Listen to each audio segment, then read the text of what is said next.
Hello, my name is Raiden Richter. Today I will be presenting a decision analysis on where to live. This is the extra credit assignment for IE 546, Economic Decisions in Engineering. A little bit about my background. A lot of my work that I do lies in a classified environment, so I'm unable to disclose much of my day-to-day activities. Because of that, I wanted to stay within the realms of some work relation. I guess switching over to my problem statement. So I am currently in a rotational program through my work, and at the end of next June, I will have completed that rotational program and will be searching for a new place to live. As such, I may need to relocate to a different office, or if work allows, stay in my current residence. Each location has differing personal and professional implications.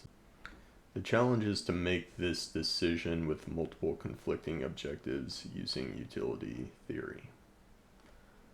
As you can see, the decision, fundamental, and means objectives are listed here. At the top you have selecting the best place to live as being the decision objective. Fundamental objectives are to incentivize career growth, optimize financial well-being, and also prioritize quality of life. Each of the means objectives are in yellow. That can include maximizing work opportunities, maximizing job coolness factor, optimizing city size, maximizing good weather, minimizing distance to family, optimizing work-life balance, minimizing house costs, maximizing COLA, and maximizing city amenities. The significance of this decision can greatly impact my long-term career trajectory, along with my personal happiness and financial situation. The significance of using such a structured decision method can also reduce bias and improve confidence in real-life risk-taking choices. With this method, I'm going to define the alternatives, then define attributes, assess each alternative by their attributes, then weight the attributes to compute the overall scores.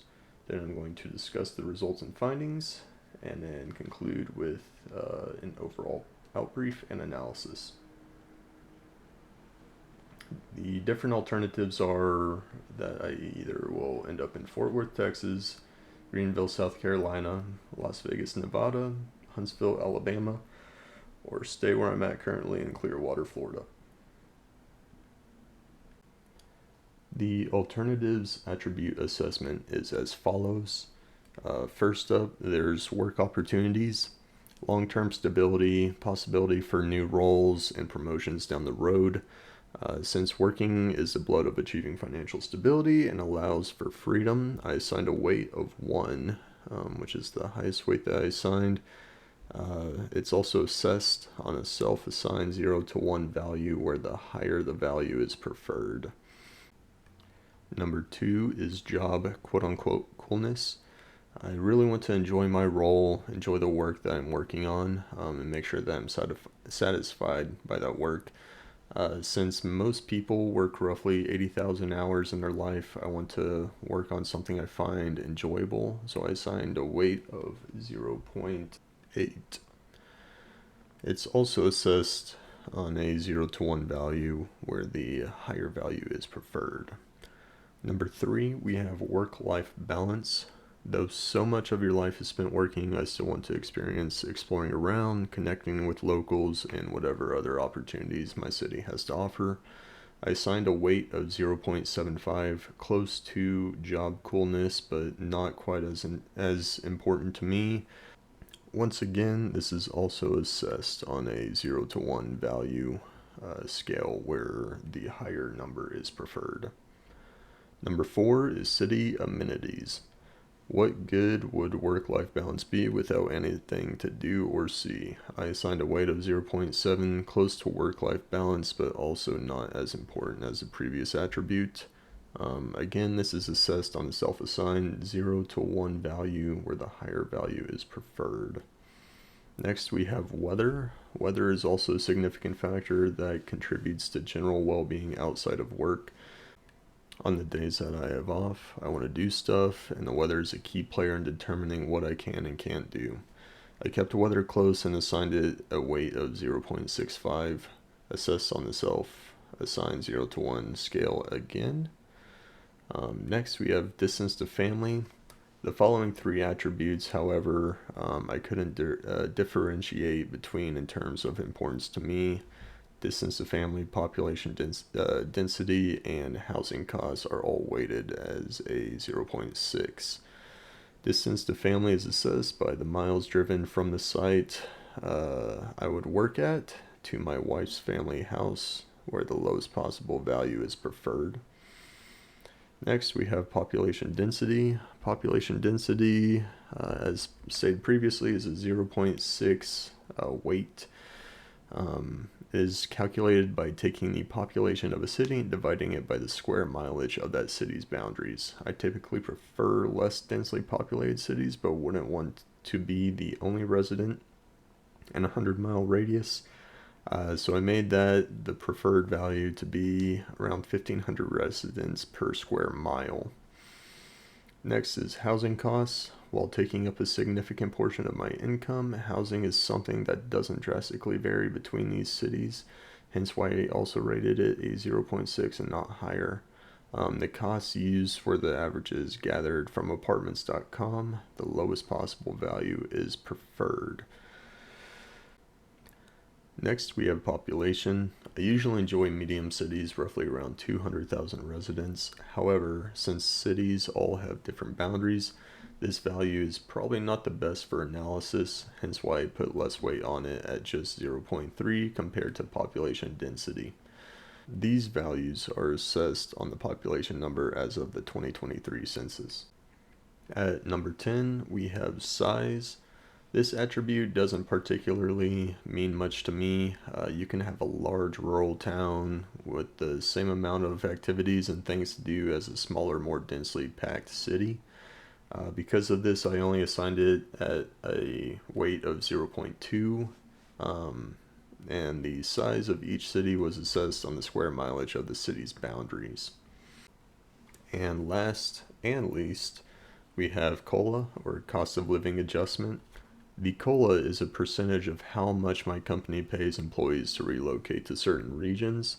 The greatest percentage possible is 30%. However, of the alternatives I'm evaluating, the values only vary by 5%, so I assigned a weight of 0.1 since the difference was quite minuscule. When using each of the weights that I have provided and dividing by the sum of those weights, I get a K value for each of the attributes that you see in this slide. Now on to results and findings. Here are the charts that I had calculated. With my first discussion, I actually broke it down into two different sections because some of the data I found was interesting. When not using the weights for the utility values, Huntsville had the highest utility, followed closely by Greenville at a difference of just 0.78%. However, when using weights, Fort Worth actually takes the crown for the highest utility, followed closely by Huntsville at a delta of 1.7%, and then Greenville at a delta of 2.27%. The linear to weight ratio is also highest for Fort Worth, meaning that Fort Worth lost the least utility when applying weights to each attribute. One thing that I really found interesting though was Las Vegas had significantly had the worst utility for both weighted and non-weighted summations. Because of that, I wanted to see how the values differed if I were to have removed Las Vegas from the alternatives. After doing that removal, the results were quite interesting. Greenville didn't win either of the weighted and non-weighted categories for the first analysis. However, it dominated both categories in this analysis. Huntsville placed second in the weighted and non-weighted categories by 6.09 and 7.12% respectively. And though Fort Worth had the highest linear to weight ratio, it had such a low non-weighted value that it only surpassed Clearwater in the weighted analysis. Now onto the conclusion. Though Fort Worth had the best weighted value for the first analysis, Huntsville and Greenville were both exceptionally close to the top. Since that's the case, if I had to make my decision today, I wouldn't feel much regret if I went with either of those two options over Fort Worth. One thing that really surprised me was just how low Las Vegas's utility was. I would have thought it would have scored near the same as Huntsville due to the coolness factor alone. However, it scored lowest in 6 out of the top 7 categories, which significantly hindered performance. More of an editor's note, but another thing that I should probably keep in mind when making this decision is the fact that I am relatively young. I do not have any kids at the moment. However, my wife and I are planning to in the next year or so. So I should probably keep that in mind when making this decision and adjust some of my weights accordingly, which would probably affect some of these values and could possibly end up with a different decision. On the last slide, I have attached my Excel spreadsheet. If you are interested in looking through it, I will attach it onto this submission. Thank you so much for the semester, and don't grade me too harshly on the final exam, please. Thank you.